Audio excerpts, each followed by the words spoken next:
अस्सलाम वालेकुम स्टूडेंट्स। आज हमारा लिक्विड के पोर्शन का लास्ट टॉपिक है लिक्विड क्रिस्टल। ये छोटा सा टॉपिक है, इम्पॉर्टेंट है, अक्सर पेपर में आ जाता है। व्हाट आर लिक्विड क्रिस्टल्स, उसकी एक एग्जांपल देते हैं हम लोग, डेफिनेशन लिखते हैं और साथ उसके यूजेस को डिस्कस करते हैं। तो हमने इस लेक्चर के कुछ एमसीक्यूज़ और कुछ शॉर्ट क्वेश्चंस को भी साथ साथ डिस्कस किया हुआ है। तो ये पूरा लेक्चर गौर से सुने और साथ साथ चैनल को सब्सक्राइब कर लें ताकि आपको अगले लेक्चर्स आसानी से मिलते रहें और उनके नोटिफिकेशन मिलते रहें। लिक्विड क्रिस्टल स्टार्ट करने जा रहे हैं हम लोग। The turbid liquid phase of a solid that exist in between the melting and clearing temperature. इसका मतलब क्या है? कुछ सब्सटेंसेज ऐसी हैं जब हम लोग उनको सॉलिड से लिक्विड में कन्वर्ट कर रहे होते हैं, उनको हीट कर रहे होते हैं और उनको मेल्ट करते हैं, तो वो मेल्ट होकर फ़ौरन क्लियर लिक्विड नहीं बनाती बल्कि एक टर्बिड सा लिक्विड बनाती हैं। गदला, जैसे गदला पानी होता है बिल्कुल इस तरह से, या दूधिया मिल्की सा, तो वो टर्बिड लिक्विड बनाती हैं। और वो टर्बिड लिक्विड उनके मेल्टिंग पॉइंट से लेकर एक ख़ास टेम्परेचर तक एग्जिस्ट करता है। जब आप उसको फर्दर हीट करते हैं तो एक ख़ास टेम्परेचर के ऊपर जाकर वो क्लियर लिक्विड में कन्वर्ट हो जाता है, क्लियर ट्रांसपेरेंट लिक्विड बन जाता है। तो इस दौरान वो मेल्टिंग पॉइंट से लेकर क्लियरिंग टेम्परेचर के दौरान वो जिस फॉर्म में रहता है that is called as liquid crystal. It was discovered in 1888 by Friedrich Reinitzer. वो एक ऑस्ट्रिया का बॉटनिस्ट था और वो कोलेस्ट्रॉयल बेंजोएट के ऊपर काम कर रहा था। जब उसने सॉलिड कोलेस्ट्रॉयल बेंजोएट को हीट करना शुरू किया तो वो 145 डिग्री सेंटीग्रेड के ऊपर हीटअप होते होते मेल्ट होता है और मिल्की लिक्विड में कन्वर्ट हो जाता है। अब वो मिल्की फॉर्म में रहता है। अब उसका फर्दर टेम्परेचर वो इंक्रीज़ करता गया, 179 पर वो क्लियर लिक्विड में कन्वर्ट हो गया। इसका मतलब है 145 से लेकर 179 के दरमियान वो लिक्विड कोलेस्ट्रॉयल बेंजोएट जिस फॉर्म में एग्जिस्ट करता है that is called as liquid crystal. जब इसको कूल डाउन किया जाता है तो रिवर्स प्रोसेस होता है, यानी आप कूल डाउन करते जाते हैं 179 डिग्री सेंटीग्रेड पर, अगेन कूल डाउन करते हुए वो टर्बिड फॉर्म में या मिल्की लिक्विड की फॉर्म में कन्वर्ट हो जाता है और वापस आकर 145 डिग्री सेंटीग्रेड के ऊपर वो फ्रीज हो जाता है, सॉलिड फॉर्म में कन्वर्ट हो जाता है। तो 145 मेल्टिंग पॉइंट और 179 क्लियरिंग टेम्परेचर के दरमियान ये कोलेस्ट्रॉयल बेंजोएट जिस फॉर्म में एग्जिस्ट करता है that is called as liquid crystal. उसको लिक्विड क्रिस्टल्स क्यों बोलते हैं? क्योंकि उसकी कुछ प्रॉपर्टीज़ लिक्विड जैसी होती हैं और कुछ प्रॉपर्टीज़ सॉलिड क्रिस्टल जैसी होती हैं। जैसे वो विस्कोसिटी, सरफेस टेंशन, फ्लूइडिटी, ये सारी प्रॉपर्टीज़ लिक्विड्स की शो करता है। और optical properties, degree of order, ये क्रिस्टल जैसी प्रॉपर्टी शो करता है, मतलब उसमें सम डिग्री ऑफ ऑर्डर या some degree of arrangement exist करती है। A crystalline solid may be isotropic और anisotropic but liquid crystals are always isotropic in nature. और क्रिस्टलाइन सॉलिड जो है आइसोट्रोपिक और एनाइसोट्रोपिक हो सकता है। हम लोग आगे अगला लेक्चर जो सॉलिड्स का पढ़ेंगे उसमें एक्सप्लेन करेंगे कि आइसोट्रोपिक क्या होते हैं, एनाइसोट्रोपिक सॉलिड्स क्या होते हैं। लेकिन लिक्विड क्रिस्टल जो है वो हमेशा आइसोट्रोपिक रहती हैं। आइसोट्रोपिक का मतलब लिक्विड क्रिस्टल्स के अंदर properties depending upon direction change नहीं होती, यानी आप डायरेक्शन चेंज करें तो कोई प्रॉपर्टी इसमें तब्दील नहीं होती, उसकी इंटेंसिटी सेम रहती है। तो दीज आर आइसोट्रोपिक ऑलवेज। इस फिनोमेना को इक्वेशन से हम ऐसे रिप्रेजेंट कर सकते हैं कि क्रिस्टल्स को 145 डिग्री सेंटीग्रेड, ये इसकी बात कर रहा है कोलेस्ट्रॉयल बेंजोएट की, 145 डिग्री सेंटीग्रेड पर हीटअप करते हैं तो वो लिक्विड क्रिस्टल में कन्वर्ट हो जाता है। 179 डिग्री सेंटीग्रेड से ऊपर टेम्परेचर पर वो क्लियर लिक्विड में होता है। तो so from crystals cholesteryl benzoate crystal से 145 पर मेल्ट होकर लिक्विड क्रिस्टल बनाता है और 179 तक, 145 से 179 के दरमियान वो लिक्विड क्रिस्टल्स की फॉर्म में एग्जिस्ट करता है। From 1888 to until about 30 years ago, यानी अब से कुछ 30 साल पहले तक, इस फिनोमेना को just as a laboratory curiosity, lab के अंदर बस लोग करके और इन्जॉय करते थे, इसको किसी किस्म की एप्लीकेशन के लिए यूज़ नहीं किया जाता था। लेकिन आज से कुछ 30-35 साल पहले तक इसकी बाकायदा प्रैक्टिकल एप्लीकेशन शुरू हुई। अब इसकी कॉम्पोजिशन क्या होती है? कहते हैं the substance which make the liquid crystals are often composed of long rod like molecule. इसके मॉलिक्यूल रॉड लाइक होते हैं, ये मॉलिक्यूल हैं इस जैसे capsule like, rod like molecule की फॉर्म में ये एग्जिस्ट करते हैं। In normal liquid phase these molecules are oriented in random direction. अगर नॉर्मल फॉर्म में लें तो इन मॉलिक्यूल ये रैंडमली एक दूसरे के साथ रैंडम डायरेक्शंस के अंदर लगे हुए होते हैं। In normal liquid phase these molecules are oriented in random direction. In crystalline liquid phase they develop some ordering of molecule. अब ये मॉलिक्यूल जो हैं लिक्विड क्रिस्टल्स के अगर तो लिक्विड फॉर्म में लें तो बिल्कुल रैंडमली मूव कर रहे होते हैं, लेकिन जब हम लोग इनको लिक्विड क्रिस्टल्स की फॉर्म में लेते हैं तो ये some order of arrangement is there. ये 3 तरह का ऑर्डर ऑफ अरेंजमेंट इनमें एग्जिस्ट करता है, nematic, symmetric and cholesteric. Nematic ये है कि ये जो रॉड लाइक मॉलिक्यूल्स हैं ये डिसअरेंज फॉर्म में अलाइंड हैं, एक साइड की डायरेक्शन उनकी सेम है लेकिन कोई ख़ास पैकिंग नहीं है। लेकिन अगर वो पैकिंग में आ जाएं, लेयर्स बना दें और लेयर्स जो हैं पैक्ड लेयर्स जो हैं वो बिल्कुल एक जैसी एक तरतीब में आ जाएं, तब इनको सिमेट्रिक बोलते हैं। मतलब ये होते निमेटिक ही हैं लेकिन निमेटिक लेयर्स बना देते हैं तो सिमेट्रिक कहलाते हैं। लेकिन अगर वो इस तरह से लेयर्स बनाएं one above the other in horizontal direction, तब हम लोग इनको कोलेस्ट्रिक का नाम देते हैं। तो रैंडमली अरेंज्ड हो but align to some direction तो निमेटिक। अगर रैंडमली अरेंज्ड है, अलाइन टू सम डायरेक्शन है, अलाइन टू सम डायरेक्शन है और प्रॉपरली अरेंज्ड है, सिमेट्रिक। और अगर अलाइंड तो हैं लेकिन हॉरिजॉन्टल फॉर्म में अलाइंड होकर फिर लेयर्स बना देते हैं, लेयर्ड स्ट्रक्चर बनाते हैं, तो इसको कोलेस्ट्रिक फेज बोलते हैं। Uses of liquid crystals. What are the uses of liquid crystals? Many organic compounds and biological tissues behave as liquid crystals.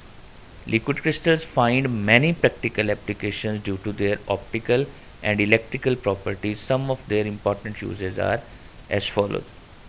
बहुत सारे ऑर्गेनिक कंपाउंड्स हमारी बॉडी के अंदर बायोलॉजिकल टिश्यूज़ वो लिक्विड क्रिस्टल्स की तरह से बिहेव करते हैं। लिक्विड क्रिस्टल की बहुत सारी ऑप्टिकल का मतलब है देखने से रिलेटेड, इलेक्ट्रिकल करंट से रिलेटेड, तो बहुत सारी एप्लीकेशन हैं, प्रैक्टिकल एप्लीकेशन लिक्विड क्रिस्टल्स की जो एग्जिस्ट करती हैं।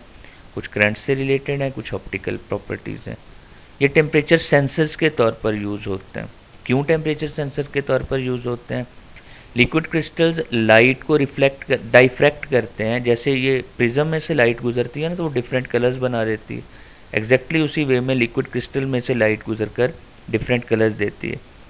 तो when one of the wavelength of white light, मतलब वो कलर किस वजह से आते हैं, जब कोई एक वेवलेंथ रिफ्लेक्ट हो रही होती है तो वो कलर दे रही होती है। और जैसे ही टेम्परेचर चेंज होता है, डिस्टेंस बिटवीन दीज लेयर्स, ये जो लेयर्स इनकी बनी हुई हैं इनके दरमियान डिस्टेंस चेंज होता जाता है। जब लिक्विड क्रिस्टल्स की लेयर्स के दरमियान डिस्टेंस चेंज होता है तो इनका लाइट को रिफ्लेक्ट करने का या डाइफ्रैक्ट करने का वे चेंज हो जाता है। लिहाजा क्या होगा, कलर अकॉर्डिंगली चेंज होता जाएगा। दोबारा से सुने, जैसे प्रिज्म से लाइट गुजरती है तो लाइट की डिफरेंट वेवलेंथ्स अलग हो जाती हैं, डिफरेंट कलर शो करती हैं। एग्जैक्टली ऐसे ही लिक्विड क्रिस्टल में से भी लाइट गुजर कर डिफरेंट वेवलेंथ्स जो हैं उसमें कन्वर्ट होती है और डिफरेंट कलर्स देती है। जैसे ही टेम्परेचर चेंज करते हैं इनकी लेयर्स के दरमियान डिस्टेंस चेंज होता जाता है। डिस्टेंस चेंज होगा लेयर्स के दरमियान अरेंजमेंट में, तो डिस्टेंस चेंज होने से ये दूसरा कलर रिफ्लेक्ट करेंगी। जैसे ही फिर टेम्परेचर चेंज होगा कोई और कलर रिफ्लेक्ट होगा।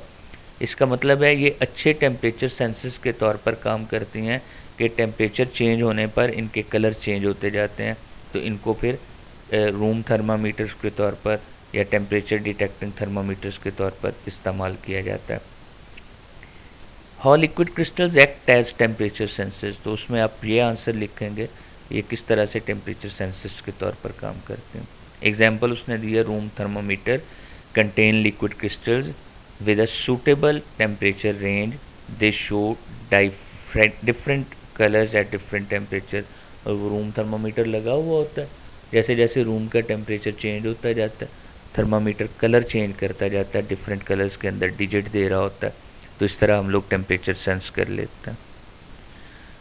Liquid crystals are also use to find the point of potential failures in, हमने अभी बोला कि जब टेम्परेचर चेंज होता है तो ये डिफरेंट कलर चेंज करते हैं, तो जहाँ भी पोटेंशियल फेलियर आ रहा होता है, यानी कोई स्पार्क वगैरह प्रोड्यूस हो रहा हो, तो वहाँ टेम्परेचर डिफरेंट होता है। सो लिक्विड क्रिस्टल्स को as a point of potential failure find करने के लिए भी यूज़ करते हैं।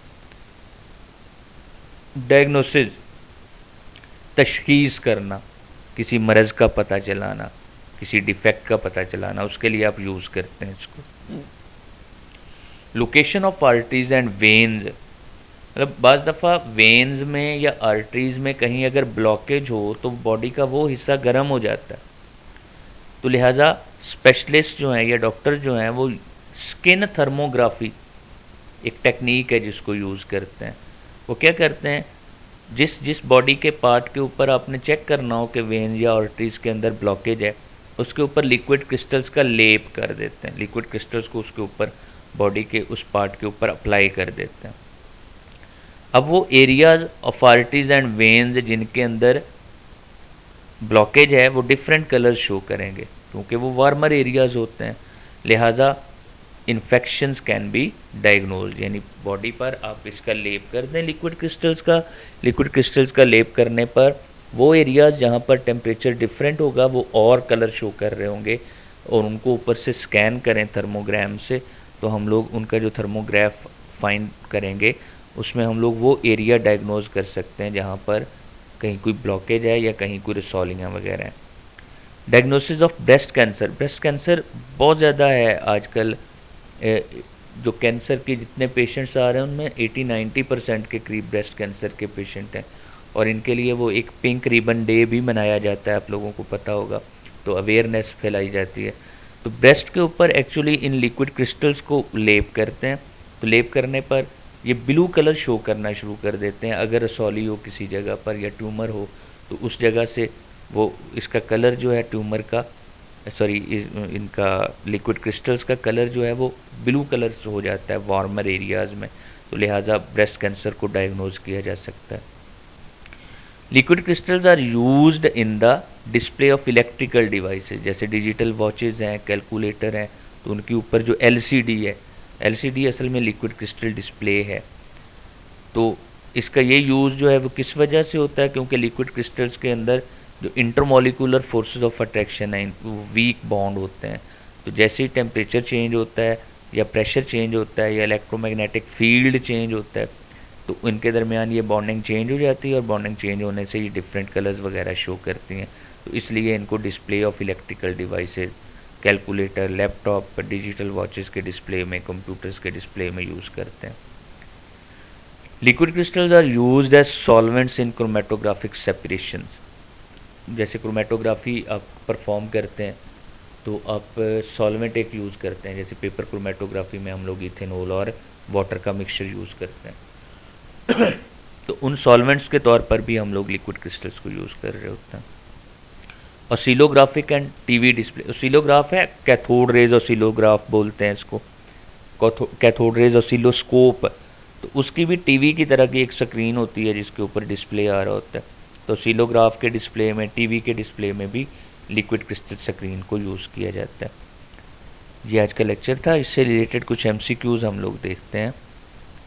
Which of the following types of structure liquid crystals have, हमने तीनों पढ़े हैं, nematic, smectic, cholesteric, all of these तीनों किस्म का स्ट्रक्चर शो करते हैं। The turbid liquids are called pseudo solids, liquid crystal, none of these, इनमें से लिक्विड क्रिस्टल आएगा। हमने बोला कि लिक्विड क्रिस्टल्स क्या होती हैं, एक्चुअली टर्बिड सॉलिड्स हैं।